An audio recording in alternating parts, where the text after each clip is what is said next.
Gay with Luke Goodhart and Sean Madrid coming to you live from our studio in downtown Tucson. It's Wednesday, February 15th, and here are the local headlines. On Tuesday, legislators asked an Arizona Court of Appeals to eliminate a program that provides over 400,000 state residents access to free or low-cost health care. The Libertarian Goldwater Institute brought the case. They cited Proposition 108, which passed in 1992. As part of that law, any new tax or increase in state revenues would require a 2/3 vote from the House and Senate. But the healthcare program was signed into law in 2013 by then-Governor Jan Brewer in order to expand Medicaid in Arizona by issuing a fee on hospitals, and the law was passed with a simple majority. The Goldwater Institute says that constitutes a violation of the stipulations of Prop 108. But appellate judge Kenton Jones says that the fee is not a tax and could be considered an administratively set assessment. That would make it exempt from Prop 108's rules. Brewer signed the expansion of Medicaid as part of the Affordable Care Act, which included health care for those earning up to 138% of the poverty level, which is currently about $35,000 for a family of 3. Hospitals supported the fee to pay for the program because without the expansion, people in poverty often seek emergency care that ends up costing the hospital. Another appellate judge, Patricia Norris, also says that the fee isn't a tax because a tax is defined as money intended for the public as a whole. The fee is intended to only help those that receive Medicaid, so it would not qualify as a tax. The court did not indicate when it would rule on the case, but both sides say they would appeal with the Arizona Supreme Court. State Supreme Court Justice Ann Timmer says she can't wait, then rolled her eyes and mimicked putting a gun to her head with her finger. Arizona Senator John McCain responded to the resignation of National Security Advisor Michael Flynn yesterday, saying that it only raises further questions about the Trump administration's Russia connections. He says that the administration needs to make its stance on Russia clear and unequivocal, and that Trump needs to stop praising Vladimir Putin because of invasion of the Ukraine and Russia's annexation of Crimea. Flynn was forced to resign after intelligence agencies found that he discussed easing sanctions with Russian officials before the election, which is illegal for a U.S. civilian. Yesterday, intelligence agencies also said that they discovered intercepted phone calls between Russian officials and members of the Trump campaign, including Trump's former campaign manager, Paul Manafort. Russia has increased their aggressive behavior, especially toward NATO, which they consider to be a threat. McCain says that the U.S. needs to honor its commitments to NATO while holding Russia accountable for its human rights violations. He said that the questions raised by Flynn's resignation should prompt further investigations by U.S. intelligence. The biggest question remains, why the hell did we elect Donald Trump to be the leader of the free world? Some Arizona business owners have mixed feelings about the quick repeal of the Trans-Pacific Partnership, or TPP. Donald Trump nixed the TPP 2 weeks ago while the trade deal linking 11 Pacific Rim countries was widely panned by the American public. Some businesses feel that the Trump administration is going too far in anti-free trade direction. Ray Zuckerman, CEO of Phoenix-based Server Lyft, says that he had reservations about the TPP because of the secretive nature of how it was drafted and said that he had no idea what was actually in the bill. However, he thinks the nature of free trade is good and important to his business, which relies on international trade. Over 4,000 companies in Arizona trade with the 11 countries involved in the TPP, accounting for over $13 billion in exports in 2015 alone. This totals about 58% of the state's total exports. The TPP would have eliminated over 20,000 tariffs on exports, which can currently exceed 35%. The deal also sought to regulate environmental standards, human rights issues, and intellectual property. Not only Trump, but also both Democratic candidates, Hillary Clinton and Bernie Sanders, opposed TPP. They said that the deal would only lead to further outsourcing and would only benefit the wealthy. Arizona Democratic Representative Ruben Gallego echoes their concerns, claiming that trade deals such as the TPP only end up benefiting the wealthy. Senator John McCain disagrees, claiming that pulling out of the TPP only makes China more powerful because they can now step in and be the dominant trade partner in the region. He may end up being right. Ana Maria Mayada, a Georgetown professor, says that China is already negotiating trade deals in the Pacific Rim region. So while the TPP is dead and gone, it remains to be seen if the Trump administration will negotiate a new deal with better protections for American corporations, but it's not looking good.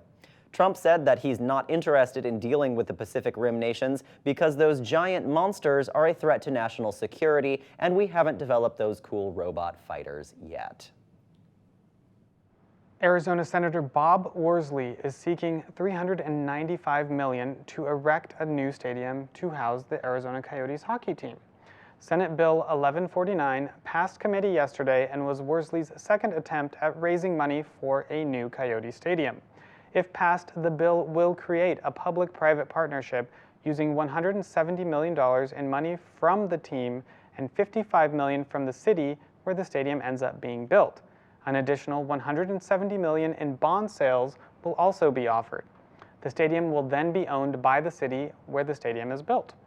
Worsley says that the other Arizona sports teams would not be able to tap the funding because the law expires in 2019.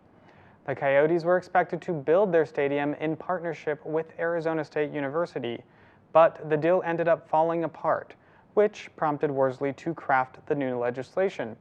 No particular city has been chosen yet to house the stadium, and it may come down to a competitive bid. The only certainty is that the chosen city will probably regret their decision because hockey is about as popular in Arizona as the immigration police. Tomorrow, the immigrant rights group Lupe will stage a protest in front of the Federal Building on Congress Street at 5 p.m. The group is protesting a series of immigration sweeps by ICE that occurred across the country last week and captured over 600 people. Lupe organizer Edward Cott says that the Trump administration has begun to terrorize the hardworking immigrant community and that, quote, "we will not allow Trump and ICE to raid homes, businesses, and destroy families." Lupe was begun by immigrant rights organizer Cesar Chavez in 1989 to fight against what he saw as anti-immigrant sentiment in the U.S.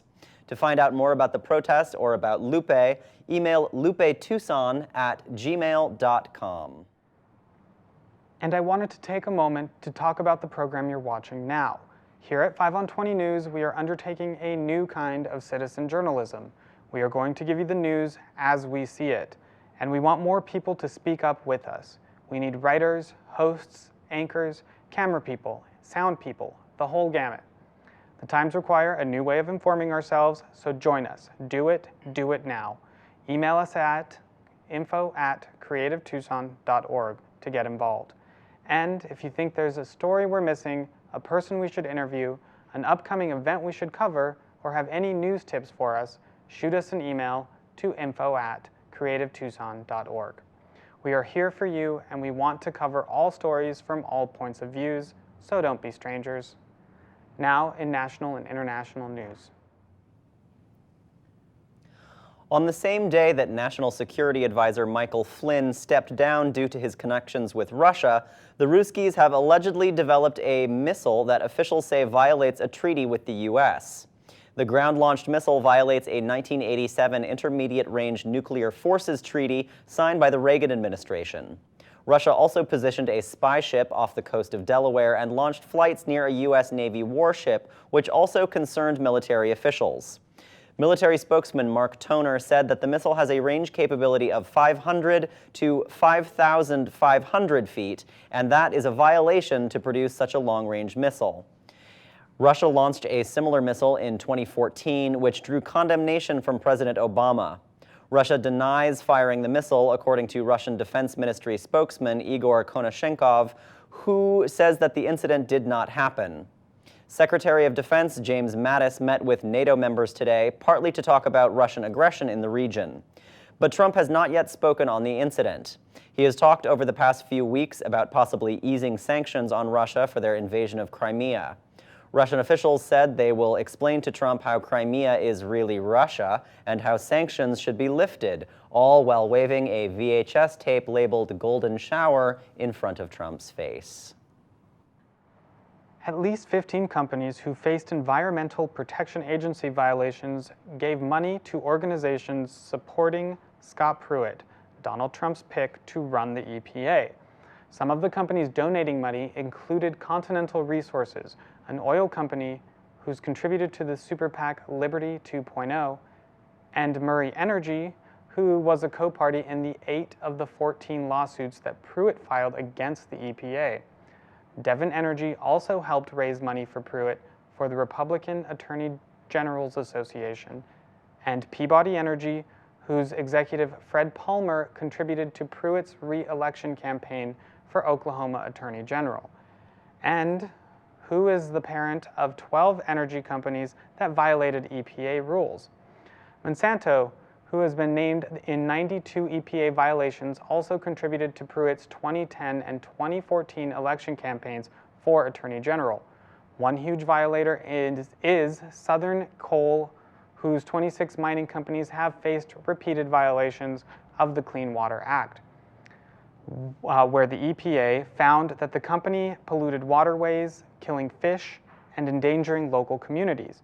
Pruitt's nomination was delayed due to a Democratic boycott, and the ACLU is seeking 3,000 of the nominee's emails in Oklahoma court to see the full extent of his connections to the energy industry. Yesterday, Oklahoma's Attorney General released 411 emails that show Pruitt's regular correspondence with energy companies while he served in office. Opponents of Pruitt fear that he will remove the Federal Office of Enforcement and Compliance Assurance, or OECA, since he removed a similar program in Oklahoma. The agency is in control of monitoring air and water pollution. This week, Cynthia Giles stepped down as director of the agency, leading some to think that she was expecting to be put out of business by Pruitt. But Pruitt calmed everyone's fears by replacing Giles with a burning coal mine as the new director. And the signing statement marathon continues for the Trumpster. Our tweet-happy president signed an order on Tuesday that eliminated the Cardin-Lugar regulations. The rule was attached to the Dodd-Frank bill, which Trump has been slowly chipping away at over the past few weeks. Cardin-Lugar prevents U.S. mineral extraction firms from making undisclosed payments to foreign governments for natural resources. So essentially, it bans bribery. The rule was supposed to go into effect in 2019. One of the countries targeted under the rule would be Equatorial Guinea, a small African nation with abundant sources of oil and a president who has a penchant for driving fancy cars while his people starve to death. Eric Lecomte, director of the religious development group Jubilee USA, said that Equatorial Guinea is one of the most natural resource-rich countries in the world. He said that with all the potential wealth, it should be on par with a country like Singapore in terms of development, but instead 3/4 of the population lives in poverty. Coincidentally or not, ExxonMobil signed an exploration agreement with Equatorial Guinea 2 years ago when the CEO was Rex Tillerson, who was recently approved as Secretary of State. Tillerson was asked about the issue during his confirmation hearing by Democratic Senator Jeff Merkley, who said that Equatorial Guinea president had become exceedingly rich through the deal. Tillerson defended Exxon's decision, claiming that the payments, or rather bribes, served to increase job creation. In some ways, he was right, as the president of Equatorial Guinea did hire 3 additional shoe shiners, along with a team of men to speak sweet nothings into the president's fleet of Bugattis. Republicans in Congress voted to block a Death with Dignity Act that would give terminally ill Washington, D.C. residents the choice to end their lives if they have less than 6 months left to live. The law was approved by Washington, D.C.'s council and was set to go into law at the end of the week. Republicans have until Friday to send an official disapproval resolution to the president to be signed, which probably won't be enough time. However, Republicans have 30 days to strike down the bill after it becomes law, which they will have an easier time with. While Washington, D.C. has an independent council to govern local law, federal lawmakers have broad power over whether bills get passed or not. However, Congress has only thrown out a D.C. law 3 times in 45 years. D.C. Mayor Muriel Bowser said that this shows how little federal lawmakers care about the city that they would assert control without asking for voters' input. Utah Representative Jason Chaffetz is leading the charge against the bill, which he says will create a, quote, marketplace for death. Only one Republican, California Representative Darrell Issa, voted against blocking the bill. California passed a similar death with dignity law last year and said that he didn't think that federal interference was necessary. Funny how Republicans ignore the whole small government thing when it's something they don't like. When asked if Trump would sign a disapproval resolution, White House Press Secretary Sean Spicer refused to say, but added that Trump normally disapproves of anything involving dignity. Lawmakers in Iowa are considering a bill that would change how public sector unions can negotiate their contracts. If the law were to pass, around 180,000 of the state's union workers would not be able to negotiate their contracts on issues such as health insurance, seniority, and extra pay. The law also includes a provision that would prevent union workers from going on strike and make it more difficult to collect dues. Public safety employees, such as fire and police, would be exempt from the law, which critics say will only serve to divide unions. As lawmakers debated the bill, public union workers, including teachers, firefighters, and Teamsters, gathered outside to show their disapproval over the legislation by chanting, "Kill the bill." The debates are expected to last a few days before it is set to a vote, but Democratic lawmakers in Iowa are trying to slow down the bill so the vote will eventually come to a stalemate. The Iowa legislation is part of a nationwide effort to roll back union laws in Republican-dominated states. Governor Scott Walker passed a similar bill in Wisconsin. Here's an idea for unions. If you want to stop these attacks, just pretend like you support Republicans. An international team of astronomers discovered 60 new planets orbiting our solar system, including a rocky super-Earth. They also found evidence of 54 additional planets, which would bring the total of known planets to 114. The super-Earth, dubbed Gliese 411b, has a rocky surface similar to Earth and is located in the 4th nearest star system to the Sun. Despite the super-Earth label, Dr. Miko Tuomi of the University of Hertfordshire's Center of Astrophysics says that the planet is too hot for life to exist. The new super-Earth is located about 8 light-years away from Earth. Tuomi says that the findings are important because it shows that there are more planets in the universe than stars, and that nearly every star has its own planet. He says that future giant telescopes will be able to investigate the planets more fully, and maybe will eventually be able to establish new colonies once we've trashed our own planet. Speaking of trashing our own planet, those astronomers better figure out how to get to those new planets real quick. Sea ice in Antarctica is at its lowest level on record, according to the U.S. National Snow and Ice Data Center, or the NSIDC. Ice levels have increased in the past few years, giving fuel to climate change skeptics who pointed to this as evidence that global warming is not actually occurring. Normally, the ice melts to its lowest levels in February before expanding as autumn approaches. This year, scientists found that ice contracted by over 880,000 square miles, the largest contraction ever recorded.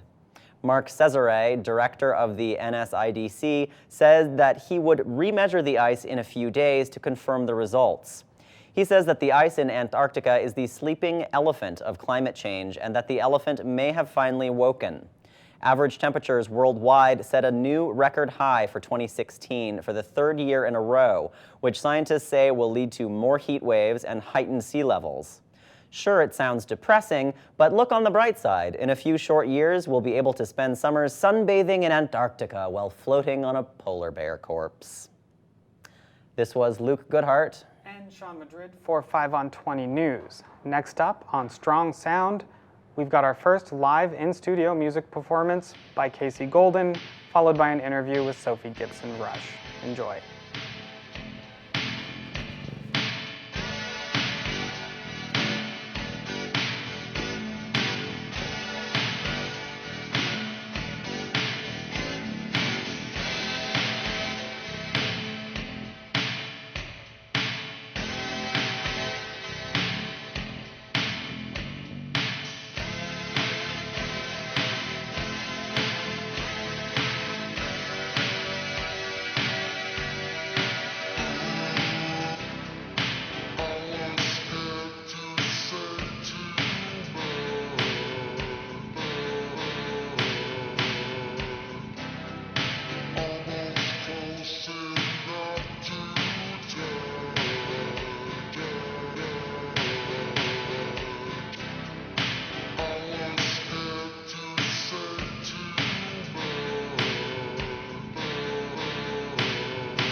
I don't run away from my design. All the cards tell me stay inside. You run away from all my words.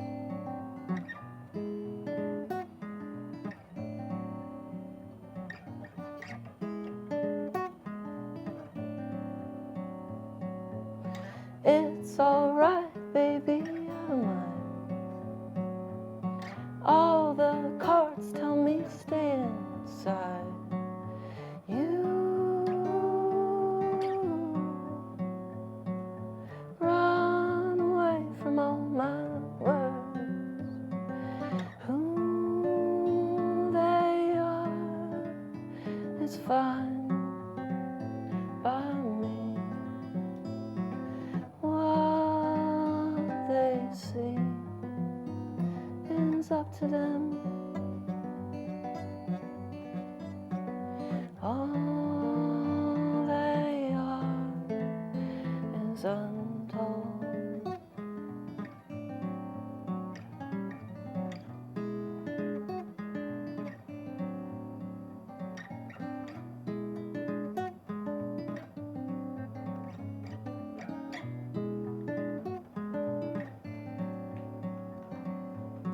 I don't run away from my design. All the cards tell me stay inside. You understand all my words. Who they are is fine by me. All they see is up to them.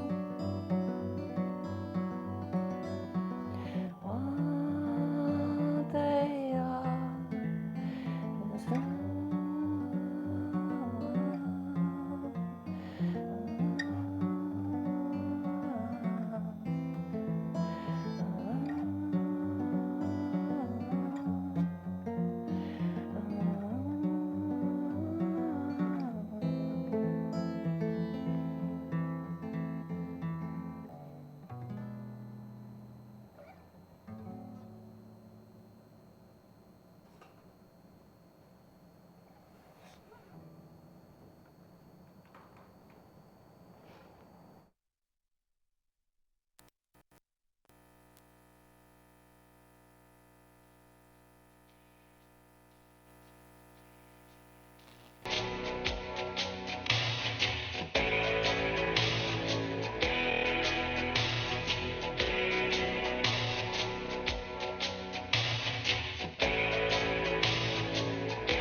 Rush. This is Strong Sound.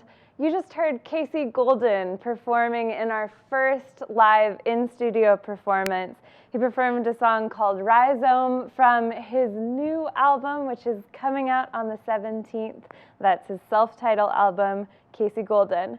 And I'm lucky enough to have him here in the studio to interview. Hey, Casey. Hi. So that song is called Rhizome. Tell me a little bit about it. It's a good question, Sophie. It's kind of like a pseudoscience word or real scientific word. I don't know. It's from a book called 1,000 Plateaus by Deleuze and Guattari. I was in a weird book club. It's kind of, I don't really know what it means, but I thought it was a cool word. Yeah. And it's kind of like, I think rhizome also is part of a ginger. Like it's what a ginger is, like a root that makes more of itself and it looks really weird. Like a mandrake. Yeah, it just kind of like grows in any direction or something. Yeah. That's really cool. Yeah. So what's the meat of that song? It's really haunting, like a lot of your songs. We started with the title, but what else does it entail? I don't know. I think it's kind of like the rest of my songs, kind of just like some kind of fantasy that doesn't exist anywhere else besides in itself. Yeah, that makes a lot of sense. Do you want me to write that down for you? Because you Yeah, can use that later. I just thought of that. Yeah, Yeah, that's it's super good. Good thing I can tell people. So this Casey Golden, it's your first full length, right? Mm-hmm. Tell me a little bit about the process of recording this album. Well, it was recorded at Midtown Island with Matt Rendon. Yeah. Best guy ever. Mm-hmm. Really smart. I had recorded something with Union Pacific, band I used to be in with Zach Vito there, and it was just so fun, so I decided to go back. And ended up working out really well because I was just getting into a lot of Brazilian music, and he ended up having all of those records. That's amazing. These really rare records that you can't find, so we'd listen to those a lot, just kind of, most of the time was really just sitting around, kind of listening to those records and thinking about arrangements for violin and stuff like that. And he actually wrote a lot of stuff too, so he had a strong creative input. That's really cool. Yeah, I remember when I first heard the demos of these songs, the South American influence is really strong in them, and it's really different from your other stuff. Yeah. How did you pick that out? Like, what drew you to that? I think just somebody showed me some music, some of the Tropicalia 1960s stuff during the military dictatorship there. And I just thought it was like so captivating. Started listening to it a lot. Yeah. Just kind of. So we just heard you solo, but there's a bunch of some of the most talented musicians in Tucson on this album. Who else did you work with, and were there any like creative partnerships that came out of this? Yeah. So Adon Martinez, key, drums. He came in and we did all the tracks in one day. Oh my gosh. And then for the rest of the time was over another 3 months. Had Connor come in, Connor Gallagher, play guitar. Connor, who sort of sprinkles like musical fairy dust on whatever he touches. And everybody on this record's kind of all over the place. Yeah. So it's cool to tie them down for a little bit. Who played violin? Oh, Robert Villa. Oh my gosh, that's perfect. Had him in twice, and then Grant came and laid down some flute. So we had, some more stuff like that. Yeah, and the beautiful vinyl was produced by Muscle Beach Records, which is pretty cool. Congratulations. And then Gabrielle Molina did the cover, which I love to pieces. I think it's wonderful. So really fast, tell us about your release show. Where is it? What is it? Club Congress. Yeah. February 17th. Nice. This Friday. Cool. It's free. Yay! It's going to be cool. Everyone's going to be there. Yeah. Is there anyone opening up for you? Oh, yeah. So Wild Mountain Roses. It's a new group here in town. It's just Rosie. It's Rosie Stark and her partner. Or I don't know. Actually, maybe I shouldn't say that. I have no idea. We're sorry. Yeah. Sorry about that. Anyways, they're rad. Great. And they're going to be there. Golden Boots and Jeff Lounsbury. Awesome. Hopefully with his sextet.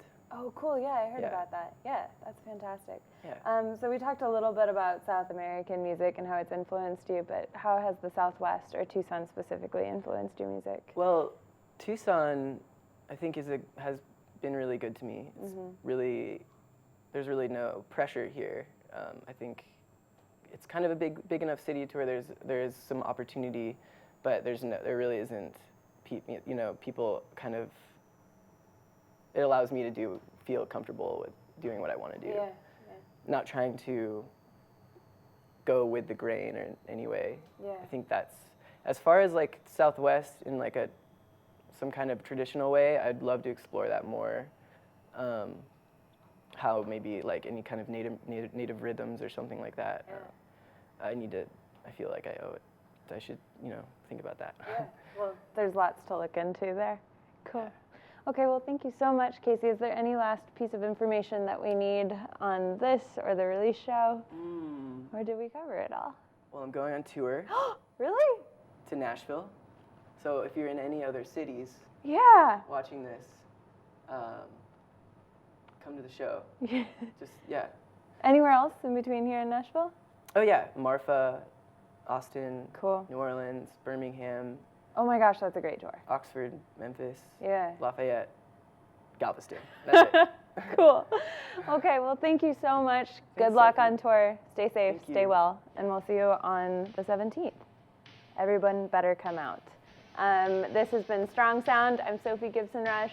Thank you so much. We'll see you here next week, same time, same place. Bye, Tucson.